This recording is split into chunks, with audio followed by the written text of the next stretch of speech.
സാക്ഷി, കുഴപ്പമൊന്നുമില്ലല്ലോ. ഞാനൊരു പേഷ്യന്റിന്റെ ജീവൻ രക്ഷിക്കാൻ ശ്രമിച്ചുകൊണ്ടിരിക്കുകയാണ്. ഇങ്ങനെ ഒരു സ്ട്രെസ്ഫുൾ സിറ്റുവേഷനിൽ നീ നിൽക്കാൻ പാടില്ല. അമ്മേ, ഇവളെ വീട്ടിലേക്ക് കൊണ്ടുപോ. ആരും എങ്ങോട്ടും പോകുന്നില്ല. കണ്ടോ, നിന്റെ ഭർത്താവ് 1 നമ്പർ ആഭാസന. എന്റെ കൂട്ടുകാരിയെ ചികിത്സിക്കാന്ന് പറഞ്ഞുകൊണ്ട് അവളുടെ അവിടെ ഇവിടെ തൊടുക അയാള്. നിനക്ക് ഊഹിക്കാൻ പോലും കഴിയില്ല ഇയാൾ എത്ര പെൺകുട്ടികളോട് ഇങ്ങനെയൊക്കെ പെരുമാറി കാണുന്നു. എന്താ ഇതൊക്കെ സത്യമാണോ? അല്ല, നിനക്കെന്താ ഭ്രാന്ത് പിടിച്ചോ? നീ ഇവളുടെ വാക്കെല്ലാം കേൾക്കുവാണോ? സാക്ഷി, നീ ഓക്കെയാണോ? നോക്കി, പെൺകുട്ടി പറയുന്നതെല്ലാം നുണയാണ്. ഒന്ന് നീ വിശ്വസിക്കേ. നിനക്കെന്തോ തെറ്റ് പറ്റിയതാ മോളെ. അത് വേറെ പയ്യനായിരിക്കും. എന്റെ മോൻ ഒരിക്കലും അങ്ങനെ ചെയ്യില്ല. നിങ്ങൾ എന്തൊക്കെ വിട്ടിതാ വിളിച്ച് പറയുന്ന കളവി.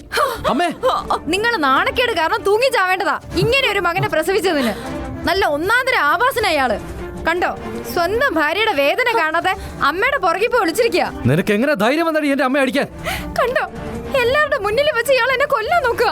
അപ്പൊ വീട്ടിൽ ഒറ്റയ്ക്കാവുമ്പോ നിന്നോട് എന്തൊക്കെയായിരിക്കും കാണിക്കുക? നോക്ക്, ഞാൻ പറയുന്ന കേക്ക്. ഇവന്റെ കുഞ്ഞിനെ അബോർട്ട് ചെയ്യ, എന്നിട്ട് എത്രയും വേഗം ഇയാളുടെ ഡിവോഴ്സ് വാങ്ങിക്കുക. കാരണം ഈ മനുഷ്യന്റെ കൂടെ ജീവിക്കുന്നതേ വല്ലാത്ത അപകടമാ. നിനക്ക് ഇയാളുടെ കൂടെ ജീവിക്കാൻ പേടിയാവില്ലേ?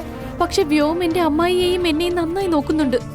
കാരണം ചേച്ചി ഇയാൾക്ക് കുഞ്ഞിനെ കൊടുക്കാൻ പോവല്ലേ. ഒരു തവണ ഈ കുഞ്ഞ് ജനിച്ചു കഴിഞ്ഞാലുണ്ടല്ലോ, പിന്നീട് ചേച്ചിയെ കൊന്ന് ഏതെങ്കിലും ഓടെ കൊണ്ട് കളയും ഇവര്.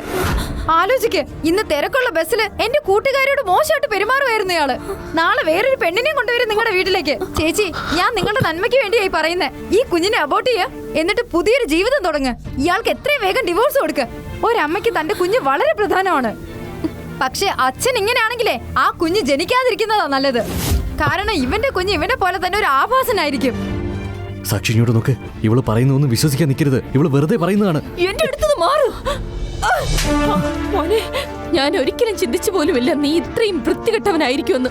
നിന്നെ പോലൊരു നീചനായ മനുഷ്യന്റെ കുഞ്ഞിനെ പ്രസവിക്കുന്നതിലും നല്ലതാണ് ഞാൻ ഇതിനെ വേണ്ടെന്ന് വെക്കുന്നത്. എനിക്ക് ഡിവോഴ്സ് വേണം.